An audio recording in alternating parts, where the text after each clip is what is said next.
Assalamualaikum sahabat Arsa. Waktu kecil dulu kita sering sekali ya mendengar bahwa di bulan Ramadan setan dibelenggu. Nah, hari ini kita akan mengulas tentang ini. Seperti apa sih informasinya? Inilah Arsapedia bertajuk Ramadan Setan Dibelenggu. Stay tune ya. Bulan Ramadan merupakan bulan yang sangat istimewa. Selain segala amal kebaikan berlipat banyak, gangguan setan pun terbilang minim. Karena Nabi pernah menyampaikan bahwa pada bulan Ramadan setan dibelenggu. Masalahnya, mengapa masih saja banyak maksiat terjadi di bulan Ramadan?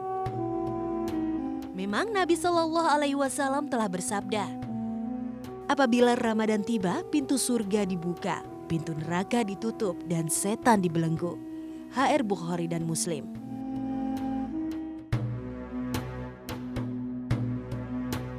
Tapi perlu dipahami dulu, apa maksud setan dibelenggu di sini? Sebagian ulama menyebutkan bahwa kalimat setan dibelenggu di sini bukan maksud yang sebenarnya, tapi makna kiasan dari terbatasnya ruang gerak setan untuk menggoda manusia. Dikarenakan banyaknya peluang-peluang pahala, karunia, ampunan yang Allah Subhanahu wa Ta'ala turunkan di bulan Ramadan. Maka otomatis jika kebaikan bertambah banyak, orang yang beramal soleh juga lebih banyak. Maka akan menyempitkan kesempatan bagi setan untuk menyesatkan manusia. Inilah salah satu pandangan ulama terkait makna setan dibelenggu. Setan selalu berupaya mencari cara dan celah untuk menggoda dan menjerumuskan manusia dalam perbuatan dosa. Sekecil apapun kesempatan akan dipergunakan untuk menjerumuskan manusia. Dari masalah kesehatan seperti makan misalnya. Bila kita hendak makan dan tidak berdoa, ia akan ikut makan bersama kita. Tapi Rasulullah juga mengatakan cara mempersempit peluang setan untuk masuk ke jalan darah kita adalah dengan berpuasa.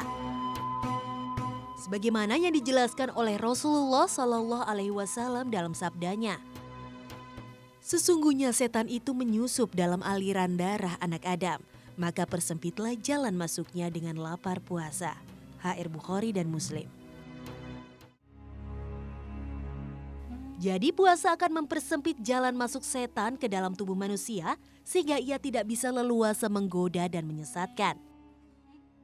Inilah maknanya setan dibelenggu di bulan Ramadan karena setiap hari selalu diisi dengan berpuasa. Bulan Ramadan juga identik dengan bulan Al-Quran. Orang biasa berlomba-lomba di bulan ini membaca Al-Quran. Karena membaca Al-Quran termasuk zikir yang paling baik dan paling ditakuti oleh setan. Apalagi jika dibaca dengan penuh keikhlasan. Zikir dan membaca Al-Quran salah satunya memang sangat efektif menghentikan gerak setan. Dengan zikir yang dibaca dalam setiap kesempatan, maka setan akan seperti terbelenggu karena ia tidak bisa kemana-mana. Jika setan benar-benar dibelenggu, lalu kenapa masih saja ada maksiat, masih saja ada orang yang tidak berpuasa, masih saja ada rasa malas mengerjakan amal soleh? Para ulama menjelaskan, pertama, perlu diketahui bahwa sumber maksiat tidak hanya godaan setan. Maksiat justru bisa datang dari dalam diri manusia sendiri. Hawa nafsu yang tidak dikendalikan dapat melahirkan perbuatan maksiat. Jiwa yang kotor juga dapat menjadikan orang berperilaku jahat. Dan perlu kita ingat, tugas setan sebenarnya hanya menggoda, mengiming-imingi, memfasilitasi perbuatan maksiat, tapi yang melakukan pada akhirnya tetaplah manusia.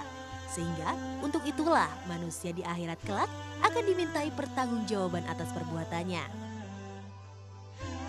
Dan jika semua maksiat berasal dari setan, berarti setan juga ada setannya. Demikian seterusnya tidak ada habis-habisnya. Sementara kita tahu, tidak ada setan yang mendahului maksiat iblis. Kedurhakaan iblis murni dari dirinya. Penjelasan kedua, setan memang dibelenggu. Tapi layaknya orang dibelenggu, yang dibelenggu biasanya hanya bagian leher, sehingga bagian tubuh lainnya seperti mulut, tangan, dan kaki masih bisa digunakan. Dengan bagian-bagian tubuh itulah setan tetap berupaya menggoda dan menyesatkan manusia. Meskipun gerakannya terbatas, tapi tetap saja ada yang kena. Sehingga itulah salah satu alasan kenapa masih saja ada maksiat di bulan yang penuh pahala ini. Penjelasan ketiga, yang dibelenggu tidak semua setan, tapi hanya setan kelas kakap. Sementara setan-setan kecil masih bisa bebas. Terjadi maksiat di bulan Ramadan juga disebabkan andil dari bisikan setan-setan yang masih bebas berkeliaran. Walau alam. Nah sahabat Arsa, itulah rangkuman dari Arsapedia mengenai Ramadan setan dibelenggu. Tentunya kita harus tetap menjaga keimanan kita ya sahabat.